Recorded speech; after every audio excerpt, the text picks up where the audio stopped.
The Art of War, Chapter 3, Attack by Stratagem, Part 6 of 6, The 5 Essentials and the Golden Rule.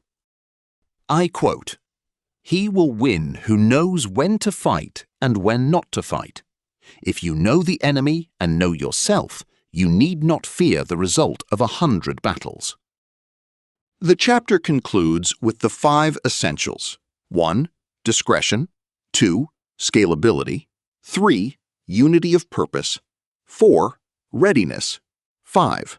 Autonomy. But the core is the self-enemy duality. Most people fail because they focus 100% on the enemy, the market and competitor, and 0% on their own internal weaknesses. Now, these are your follow-up actions. Conduct a dual audit.